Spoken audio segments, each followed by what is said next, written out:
If you're telling me that you watched the whole of Love Island season 7 and you didn't learn a thing, you need more than a side eye. Hello everyone and welcome to True Chats with Shen. This is a new thing I'm planning to do here, so stay tuned. I'll have a lot of True Chats planned for you guys. Now mind you, this is my second time filming this video because God forbid a girl looks good without her glasses. For this week, as you can see, I want to talk about Love Island season 7. I was one of those people who was like, I'm not watching it this year because I watched last year. Last year was my first time watching Love Island, any Love Island franchise. While I was entertained, there were some things that I didn't really like. So if you don't know what Love Island is, let me read the description for you. It says Love Island is a reality TV show where a group of attractive young people, young singles, mind you, live together in a villa, typically on a tropical location, and must pair up to survive the competition. So at the end of it, there's also a cash prize of 100,000 US dollars. And one of the unique things about this dating show is that it happens in real time. We are 2 days behind. So we get to make decisions. Well, not we, because I'm all the way in Jamaica, but the US audience gets to make decisions by voting throughout the show. Even though I didn't want to watch it, there are so many things that stood out to me, so much so that I have notes. Okay? I have notes. I just wrote these down based on how I was watching it, so they are going to be very much ramblings. As I noticed something in the show, I just wrote it down. So bear with me. A lot of people are calling this season of Love Island USA one of the worst seasons yet. And because I'm new to the whole show, there's not much I can say on that. I did think the ending of it was, although expected, it was a little bit disappointing to see how everything ended. Before I get started, I would just like to say thank you first of all for clicking on this video, and I would love for you to like this video and subscribe if you have not subscribed as yet. Liking the video helps YouTube to push it out to other people, so if you like this kind of content, feel free to subscribe. Alright, so the first topic that I want to talk about is the most obvious one, I think, and it is the way how love is being branded. I hate the way that lust is being branded as love. And I think the society has finally fallen prey to the messaging that we have been getting for the last couple of years. We were programmed based on the things that we used to consume back in the day to think that love is the way how it's being portrayed on shows like Love is Blind. Not Love is Blind, Love Island. For all my Bible girlies, we know what love is described as in the Bible, but let me just look it up again. 1 Corinthians 13 verses 4 to 7. And it says, love is patient, love is kind, love does not envy, it does not boast, it is not proud, it does not dishonor others, it is not self-seeking, it is not easily angered, it keeps no record of wrongs, love does not delight in evil but rejoices with the truth. It always protects, always trusts, always hopes, always preserves. And even if you are not a Bible believer, I think these words truly are this depiction of what love should really mean. And when we look at shows like these, I don't see love. If I get to put pictures in, I just want to ask you if this looks like a scene from a show where people are meant to find love. This show is very sexual, very sexual. So basically, they have different games or different challenges that they compete in. All of them are sexual. Now, if it was really about finding love, I think the challenges that they participated in would be, I think it would be more, it would have more substance. You know what I'm saying? Like if it was a challenge that helped you to see how you can partner with this person, like what's this person like as a partner, can you work together with them, how challenges that boosted or highlighted people's communication styles, challenges that would like show people's love languages and how to tap into those and how to give and receive and stuff like that. It was nothing like that. It was I'm going to spit milk into your mouth. I'm going to grind on your groin, and I'm going to kiss everybody in here.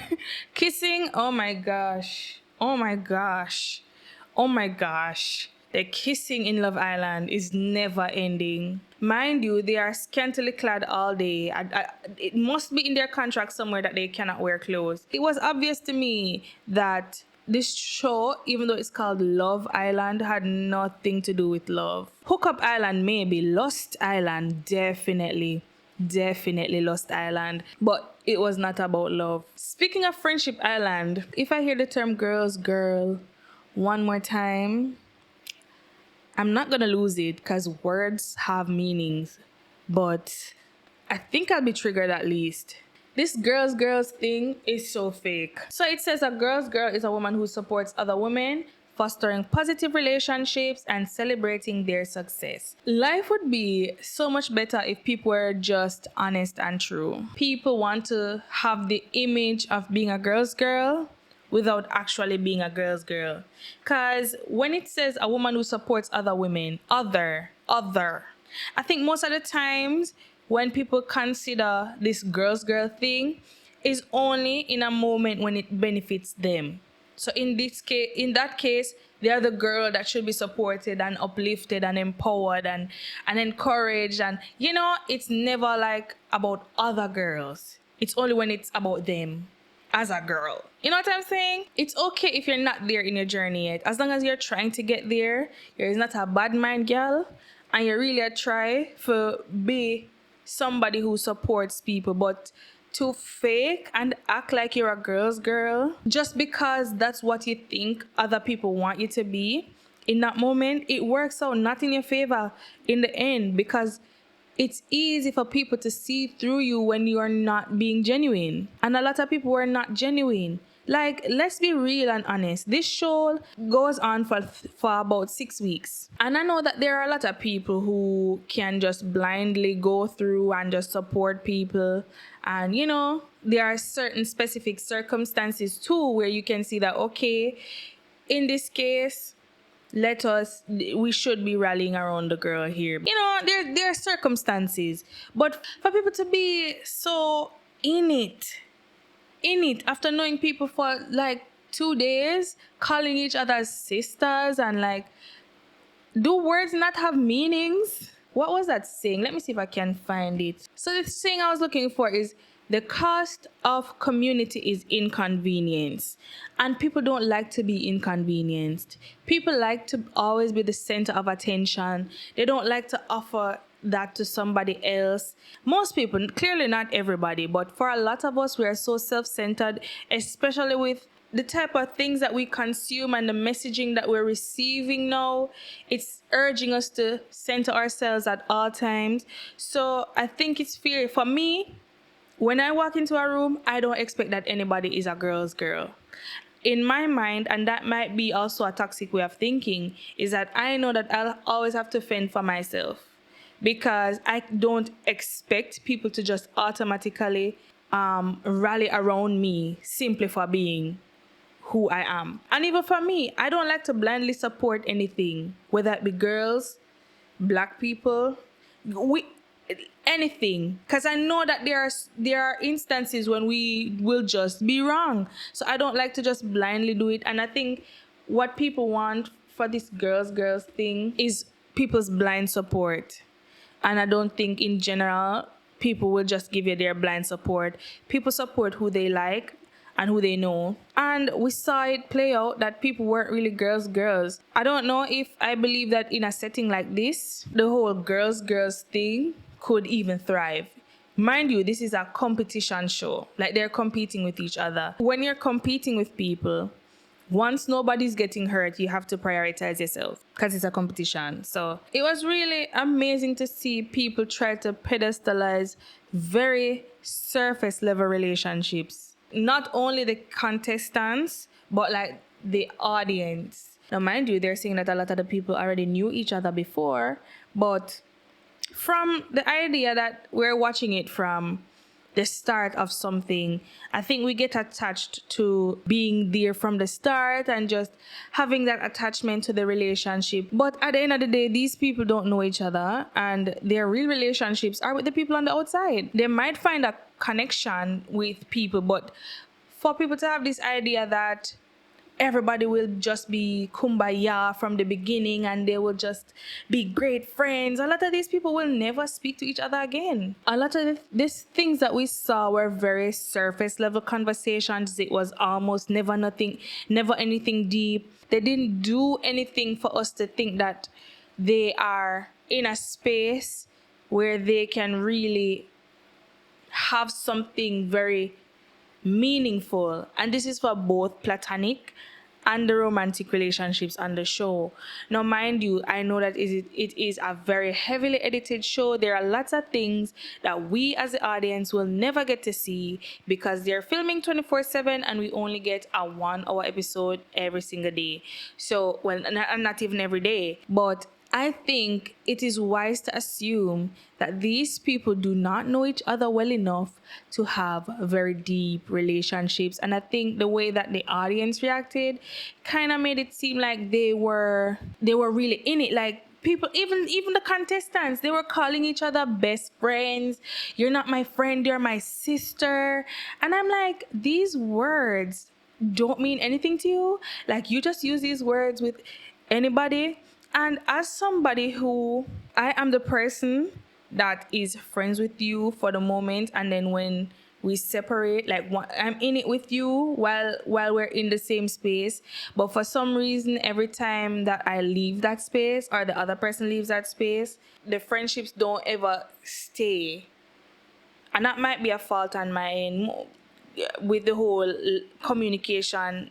That's one of my flaws. I don't communicate very well, and I always expect me from other people where even if I don't talk to you, we're still locked in. But it's not usually like that. People move on and people change, and I understand all that. But I say that to say, as someone who has been there multiple times with multiple different people, I can tell you that it's easy to form what feels like a true connection with somebody because you share a space with them, but it's not really that deep of a relationship, if you know what I'm saying. But for everybody to expect a real true bond just off the rip, just because they are sharing a space with each other, I think is very unrealistic. You know what else was really interesting that I don't see anybody really talking about? It was so interesting to see the battle between purity culture and sexual liberation happening on that show. And because of the environment that Love Island is, you might think purity culture.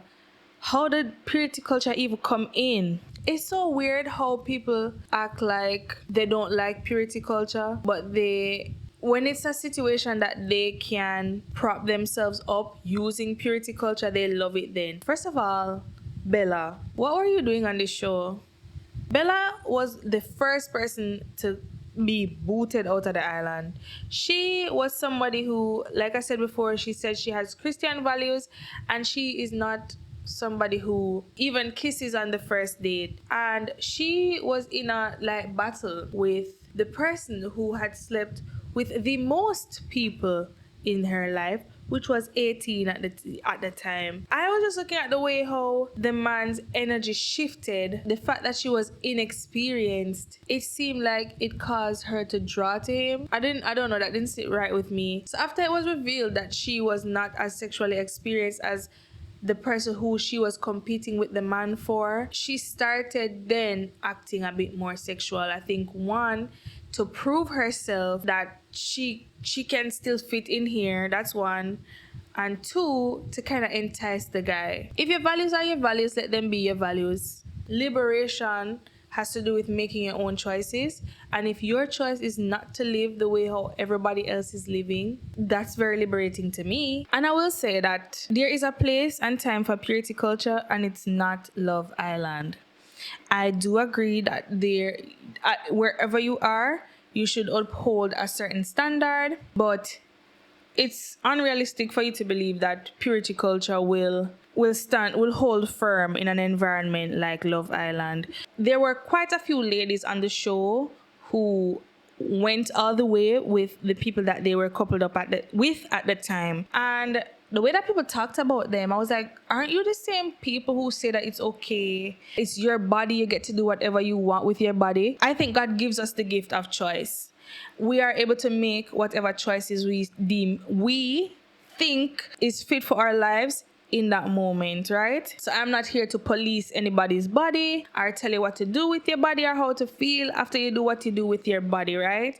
But I think that certain things exist to kind of protect us, not just women, but mostly women. And I think the stigma behind being promiscuous, though we try so hard to act like it's not a thing anymore, it's definitely still a thing. I think there are reasons, because we can see how things played out for the women who did that, you know. Even the situation with Olandra and Clark. Now, Clark did not go all the way, and I must commend all the Black women on the show, like a lot of other creators have done.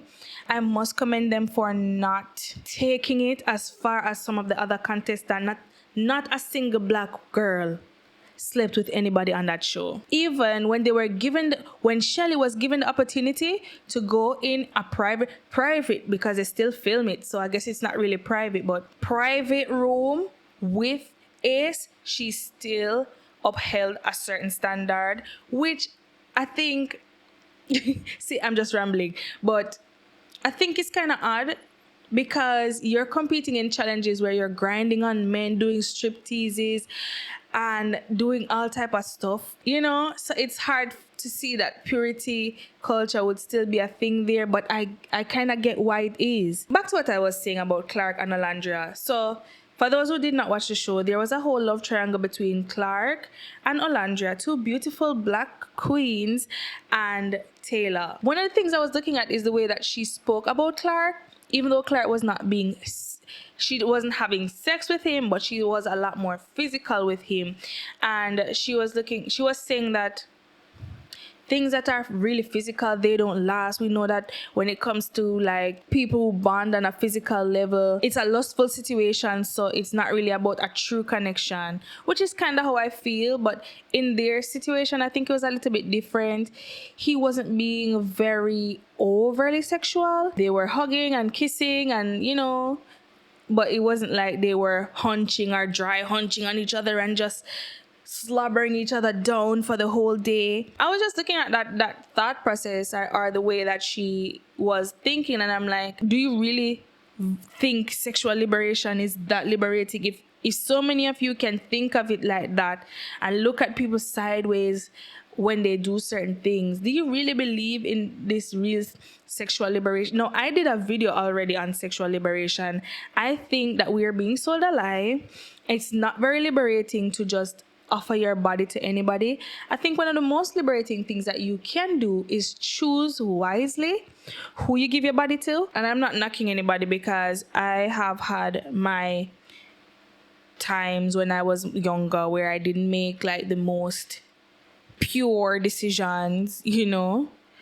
So I understand that everybody's journey is different. The women especially use their bodies to try to manipulate men, and how it really turned out for them was not very positive. See, Sierra, a lot of people were commenting on the fact that Sierra, that was the person who, I might just put their pictures here, the person who was coupled up with Nick. The person who was coupled up with Nick before Olandra was coupled up with Nick, and she was with him for a long time. And one of the reasons why he chose Sierra in the first place was because he was coupled up with Bella, who, like I told you before, was not interested in being very physical. Sierra came in as a bombshell, and she was immediately very physical with him. And I think because of what he thought he was lacking with Bella, he went straight to her. And what I noticed, as well as a lot of other viewers noticed, is that every time that Nick would show interest in another bombshell or another contestant on the show, she would have sex with him. And then we have Huda, who Oh gosh. And while I'm on the topic of Huda, I think I have a very unpopular opinion about Huda. I think that people expect too much of Huda in too little time. Mind you, she did behave deplorably on the show. Her behavior was not the best, right? But for the audience to expect that she's going to have any real change in a 6 week period when she's surrounded by people who constantly validate her feelings, it's kind of dumb, if you ask me. You're not going to see the true changes that she will have. First of all, she has to face her behavior head on. It can't just be people telling her that, "Oh, you know, it's what you're doing is not really cute." And no, I think the real change will happen when she sees herself on the screen and she sees how bad it is that she behaved, and she, based on that, will try to make changes. And I also am waiting to see if Huda is going to denounce the toxic part of her fandom, who has been doing all these horrible acts and saying all these horrible things about the other contestants who she is actually really close to. They're not enemies. The fan, anyway, getting ahead of myself again. Let's go back to what I'm talking about right now. So, Huda, I think Huda's feelings are attached even more so to men when she sleeps with them. And that puts her in a very vulnerable space. I don't think that there is any benefit to women or men. Not everybody. Like, there, I know that there's this saying that once you're throwing cat at a man, he's going to catch it. You don't always have to catch it. Can you have some values for your body? Can you value your body, please? Men. I don't know how many men will actually like click on this video, but can you have some self-respect? Like, the men also need to respect their bodies and not just be so willing to give their bodies to anybody who's willing to give their body to them. Like I said before, I really do think the sexual liberation movement is kind of failing women. I think because of how women are socialized, how we are taught from young, and how men are taught is so different. It seems like something that they want when they get a woman to sleep with them, and for women, it feels like something that you lose, and it doesn't benefit us when we keep giving our bodies to people who mean us, who don't really, we don't even take the time to like see if they actually care about us. And then we're so sad, like, it's, yeah, sexual liberation is failing us, and we got to see that play out in real time on that show. Another one of the main issues, this topic is so disheartening, but another one of the main issues that we had to face with this season of Love Island, unfortunately, we keep having to have this conversation: racism and colorism. And this is racism towards Black people for now. I thought that we were getting to a better place. Sometimes things happen and it makes you realize that, you know what, they might just be actually tolerating us. And it's a really sad state of affairs. It was so disheartening to see the way that people came at the Black women in particular, especially. They did come for the Black men too, painted them as villains. And I also have another unpopular opinion about Ace. I think what Ace did was not that mean. Now, I'm not into astrology. I don't think that makes any sense. But I'm also a Leo, so maybe I might have to watch that scene again, because I don't think what Ace did to Amaya was that terrible for people to paint him as a villain. Now, what he did in relation to being a bit more strategic with the game and eliminating Jeremiah, that was kind of foul. Because we all know that Jeremiah deserved to still be there. And for you to like kick him out like that because he's your competition, that's kind of foul. But when it comes to him and Amaya, I know we love Amaya. I know we love Amaya, but I don't think what he did was that foul. And I do think she kind of moved a little bit too quickly. I don't think because you are coupled up with someone, that means you automatically get to start kissing on them and touching on them and calling them babe. I think for him to clearly communicate his boundaries and then for him to be like looked at poorly for it was kind of crazy. I always look at it if it was the reverse. Like if there was a woman in a relationship or being coupled up with a man and he was being very touchy with her, trying to kiss on her all the time and she wasn't comfortable, and she sat him down and said, hey, listen, I have these boundaries. I don't know you that well and I don't want to just I don't feel comfortable with this. I don't want you to call me babe right now. I don't want to be constantly kissing on you right now because I need to get to know you before I feel comfortable enough to like get there with you. And he started lashing out on her and calling her names and acting strange, we would be having a totally different discussion right now. But you know what, we move. It was so easy for them to turn on the black men. Can we even look at the situation with Nick and Sierra and Taylor and Alondra? Those two things, I wonder if I can like do a keyframe. Those two situations are so similar, yet I don't see a lot of people calling out Nick for stringing Sierra along, knowing that he was interested in somebody else from the jump.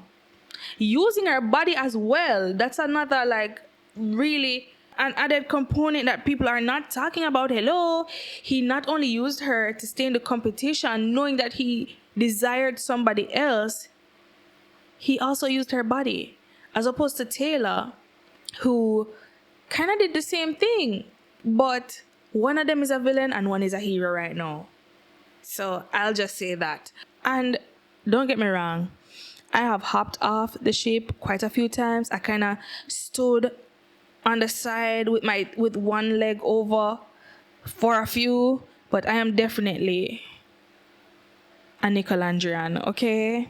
But there's nuance to every situation. There is nobody who is 100% right, and there is nobody who is 100% wrong.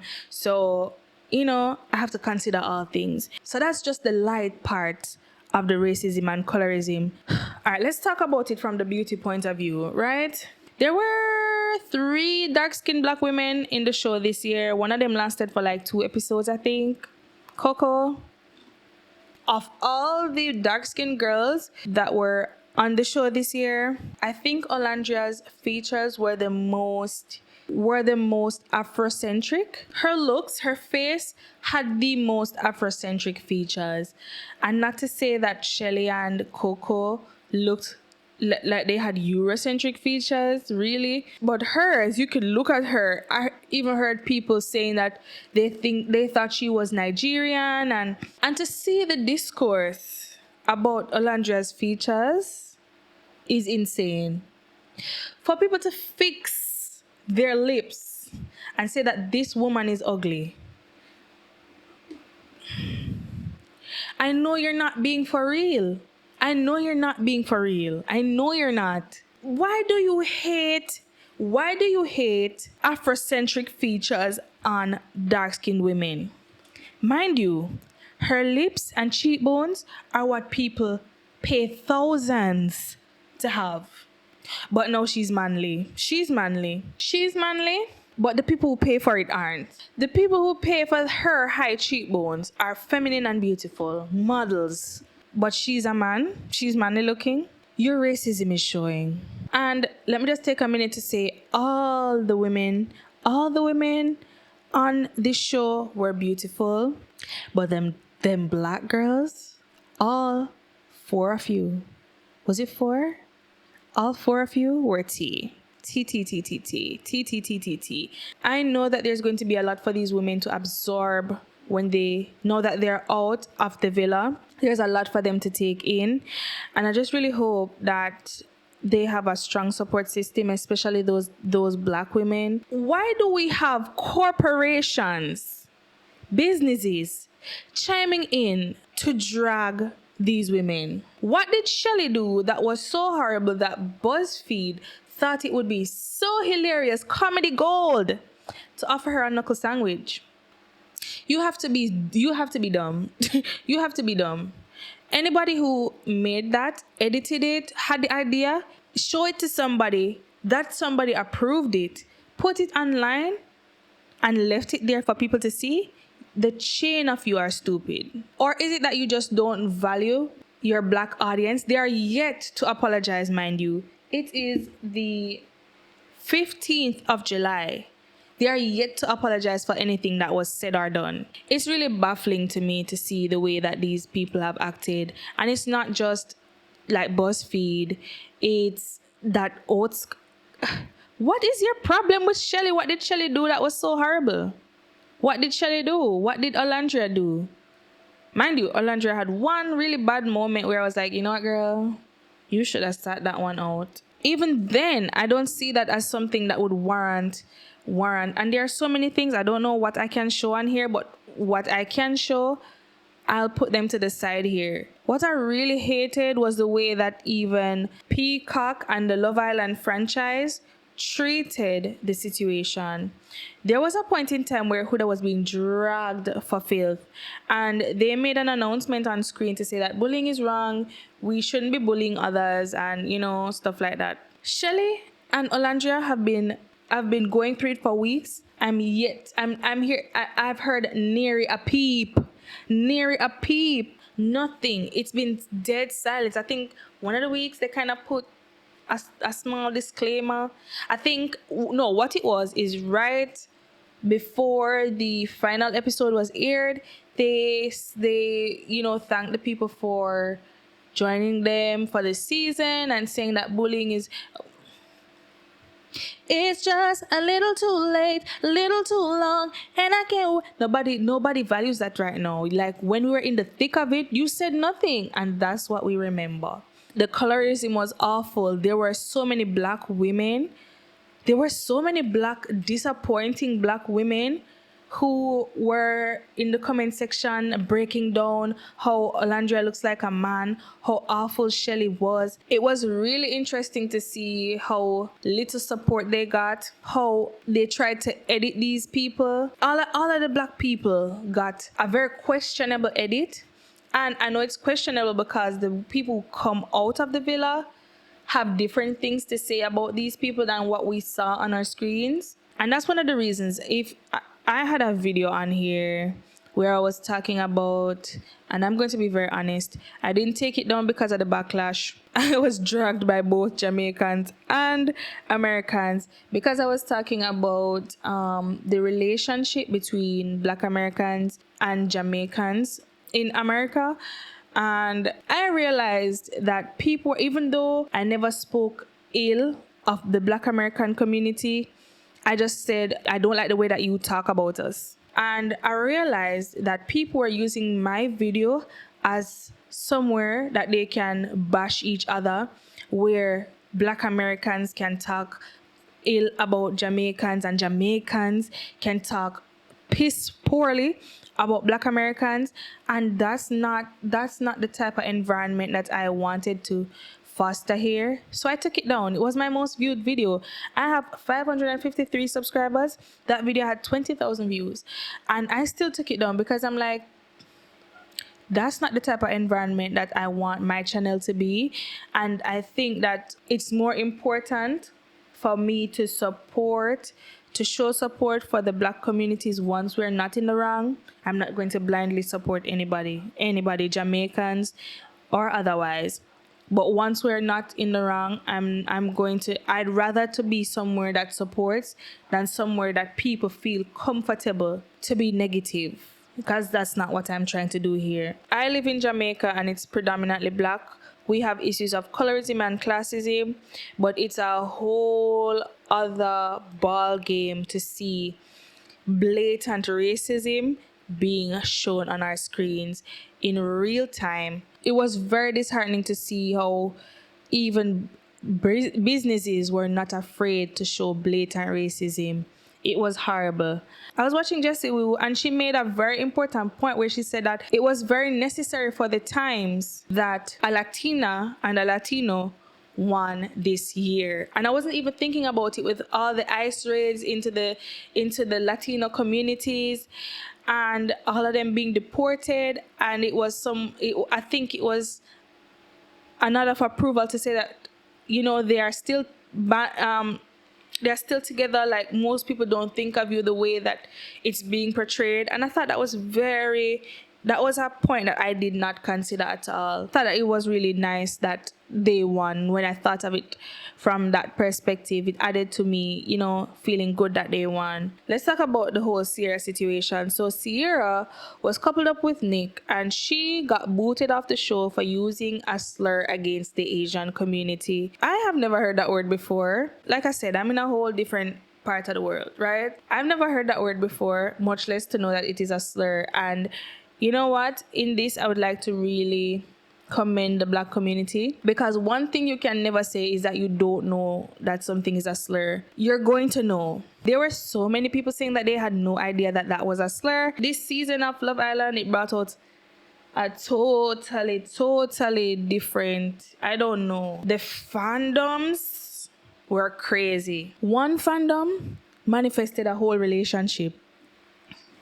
Are you kidding? That's a fun side, right? Even though it can be considered too much sometimes, that at least is the fun part of it. Now, there are certain fandoms, and let me not say just the fandom itself, certain persons who are taking it just too far. The things that you guys were doing, deplorable.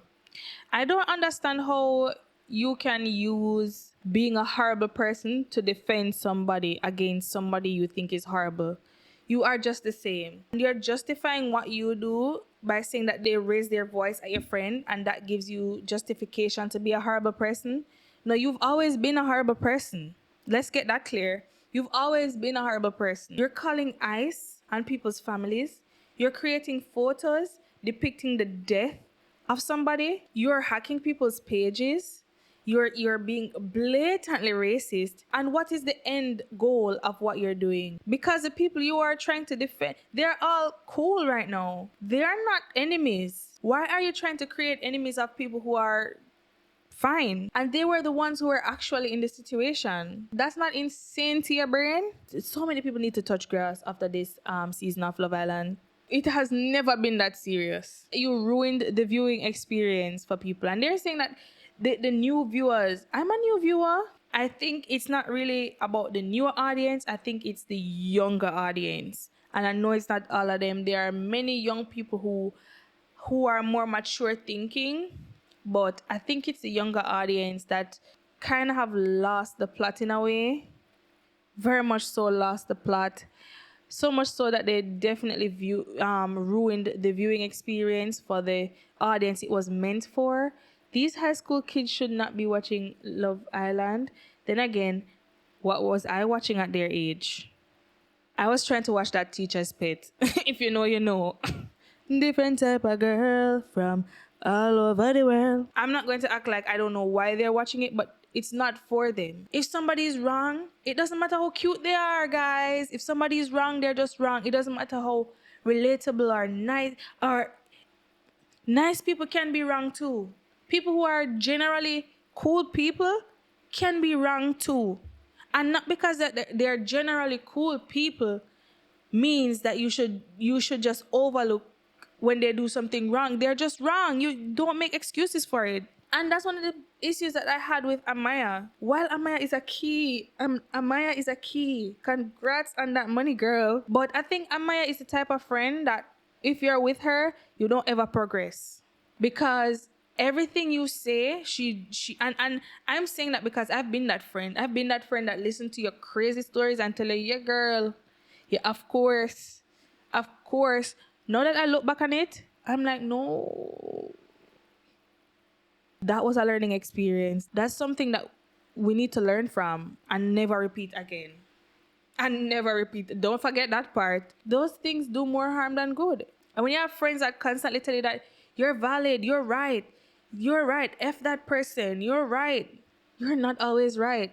Sometimes you're dead wrong. And you need to be told that. And that's why that scene where she was talking to her about Chris and she said, like, if a man did this to me, I'd be like, are you dumb?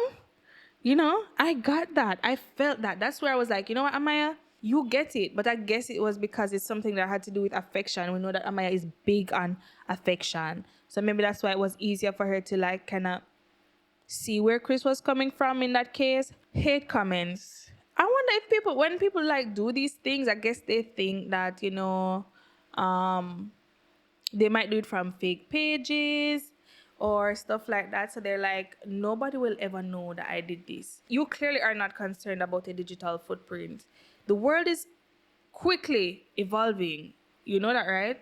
Like these little videos you do and these little comments that you leave, it's not going to be hard for people to find you and see what you say. Even if you did from a fake page, like there is always a way to track it back to you. We've seen TikTok pages wholly dedicated to doing things like that, right? Why are you trying to mess up your bag just to say something hateful? You're not thinking. That's why I know that I'm telling myself that the people doing this are children, because there's no way there's an adult who is just so freely. You know what I'd always do if I cannot find anything positive to say about somebody? I just scroll away. I've never ever stopped to make a negative comment. Never. It has never appealed to me. And that is a perfect segue into my next bullet point, which is cancel culture. You see, this digital footprint thing, it's nothing to be played with. Like, you really have to be careful of the things that you say. The same way I feel about Huda is the same way I feel about the Sierra situation. Now, mind you, it is not my place to either accept or deny that apology because it was not for me. I'm not a part of the Asian community. I don't have those features that she was describing. And so that part I'm not going to really get into. I believe that people are really trying to just ruin somebody's life. It's not really about holding the person accountable. I don't know the inner workings of anybody's mind, but if something was highlighted and they are actively making changes, I think whatever you do after that is you're just trying to be vindictive. All right, let's take a shift and head over into crash out culture. Oh my days. Oh my days. Everybody's a crash out these days. And at least you got to see how non-productive crashing out really is. At least we got to see how horrible crashing out all the time really is, especially in the past probably year or two. Like, we have really normalized this crashing out thing. Like, everybody's, I'm a crash out, and they say it so lightly. Like, if you're new here, you might not know, but I am very big on the words that you use. Words are very powerful, and people are manifesting crashing out. Crash out, let's see what the real definition of crash out is. Having an emotional outburst. This usage implies a sudden and intense reaction, often triggered by stress or frustration. The context in which it was usually used is acting impulsively or recklessly. This meaning is related to the emotional outburst meaning, but often carries a stronger connotation of negative consequences or lack of control. And I'm not saying we all have to be perfect little princesses all the time. You cannot take comfort in saying that, oh, I'm a crash out. I'm a cute, quirky little crash out. No, it's not cute or quirky. Like, these things can have real life impact. Crashing out in the wrong time, at the wrong place, can literally cost you your life. It can cost you opportunities. It can cost you all type of things, but none of that compares to it costing you your life. Huda is used to just attacking a situation immediately. Shelly decided, hey, I'm feeling intense emotion right now. I do not want to have a conversation with you right now. And I think that shows that she valued their friendship, even though they're saying that, oh, Shelly don't like that girl. Shelly don't like that girl. If Shelly didn't really like that girl, I think she would have said anything to her and not care. But it shows to me that she valued their friendship in that she was not willing to just say anything to you out of emotion that she would later regret. And that's something that we need to do. Sometimes we really do need to step away and take a minute, think about what is happening, think about it, and then make a decision when our emotions are not heightened. Crashing out is not cool, people. Crashing out is not the way to deal with your problems. It only costs more or causes more problems in the long run. So let's not do that. Another thing I noticed is that people would rather have anything than to just wait for something good. It's so many things just played out in real time, and it was just amazing to see a beautiful, wonderful girl attach herself to something because it was the easy thing to do. It was the easy thing to do. It seemed like he was a cowboy. It seemed like he was everything I wanted, even though he's not doing so many of the things. Because when she crashed out, she was saying that you never reassured me. I spent so much time trying to do all this for you, and I even asked you what you wanted, and I'm like, okay. So this is what it looks like on the outside when you settle for something, even though you know that it was not serving you well. We need to stop doing that. And then we look at somebody like Shelly, who like she was pursued by many men, and even though she stayed with what she had before, it was because she wasn't staying with just anything. He was the person who put the most effort in. And a lot of time people judge people like Shelly who don't just settle down with the first person that they talk to and they date a lot, and and I'm like, this is why there are so many people in unsatisfactory situations, because they thought that they had to stay. You don't have to stay anywhere. Hello. You don't need anybody to validate it. If you feel in yourself that it's not serving you, you can literally go. And then that really does bring me down to this thing in dating, in vetting and dating in the Black community. Because like I keep saying, vetting is so important, and I think the vetting process is skipped a lot of the time, especially now with how dating is going now. The vetting process is being completely skipped. We're not taught to vet. We're not taught to like really look for something in particular when we're dating, and that's something that sabotages the Black family. Dating is not sex. Dating is not sex. Let me repeat, dating is not sex. Stop equating the two. It's two different situations. So I don't know how we're going to change that, because I think that's something that's generational. Like my grandmother wasn't taught how to date. I don't think her mother was taught how to date. And it just trickles down into me. I want to hold space for my daughter to be able to say, hey, this is happening, this is how I feel, and I can talk her through it. Not to say that I'm going to make her decisions for her, but at least be able to be someone or a place where she can get sound advice and not feel judged. A lot of times we don't talk to our parents because we feel like it's a place of judgment and not a place of assistance, and I don't want to be that for my daughter. Let's talk about the beauty standards. Another unpopular opinion this might be, I don't have a problem with the fact that this show has only people who are considered very, very attractive people on it. I don't think that's a bad thing for a show like this. I think it highlights that even people who you might put on a pedestal based on their looks, they still face certain discomforts when it comes to dating and navigating real life experiences. They have the same problem as average people, so it's not really about what you look like.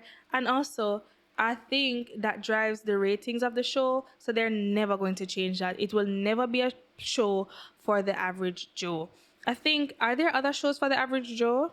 Pop the balloon. You can go and pop the balloon. All right, cool. The unrealistic beauty standards of our society has done a number on the young girls. And this is the situation with Vanna. When you go on Vanna's Instagram, it's giving gorgeous blondie. Gorgeous blondie. Those are heavily edited photos. And what I will say is that I don't like the way how people are talking about Vanna.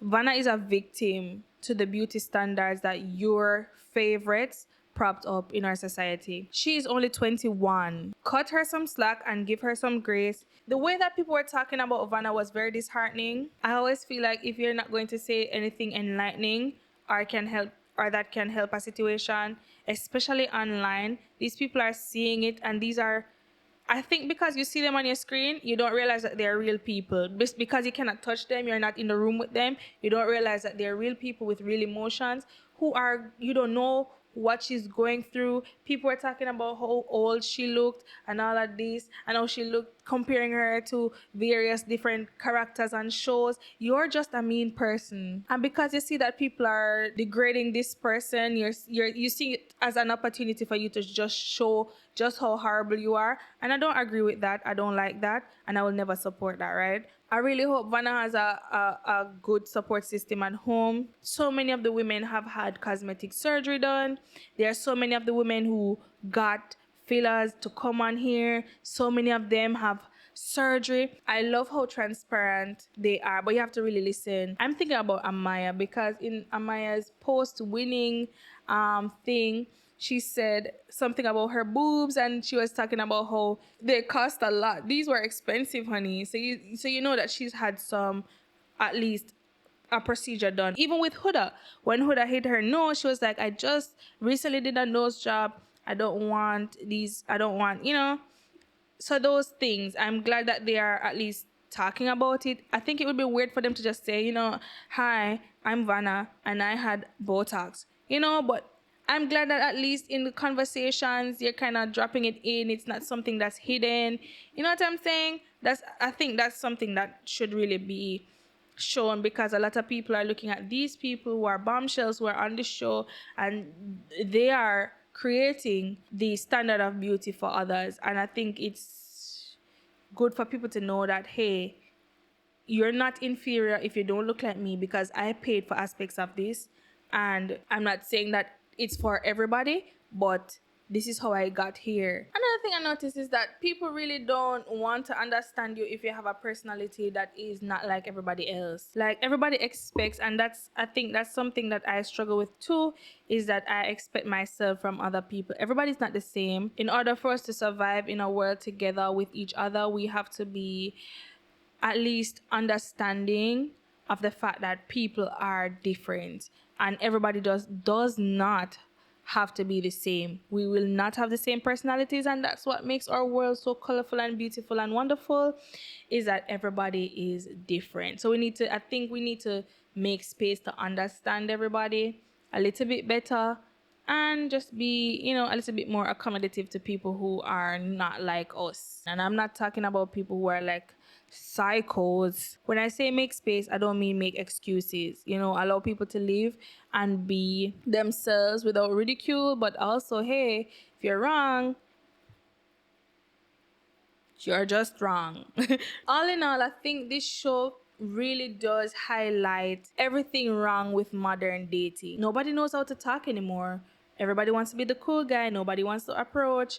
Everybody wants to just keep looking around. Even though I think what I have here, I see the value in it. But let me just look around here and see if there's anything better. Everybody's always looking for the next best thing. And I know it might feel like a contradiction to what I said before, but I'm not. These are two different things. If you found something that makes you happy and everything is right, why are you then looking for I'm not talking about a situation where you're with somebody, it's kind of iffy, and you're like, I don't know if this is the right thing. I'm talking about people who have found exactly what they want and are still searching around to see if there'll be anybody with just a little bit more. But if you have what you need, what are we doing? This cool guy and cool girl thing, this detached, emotionless thing, is ruining dating for the modern generation.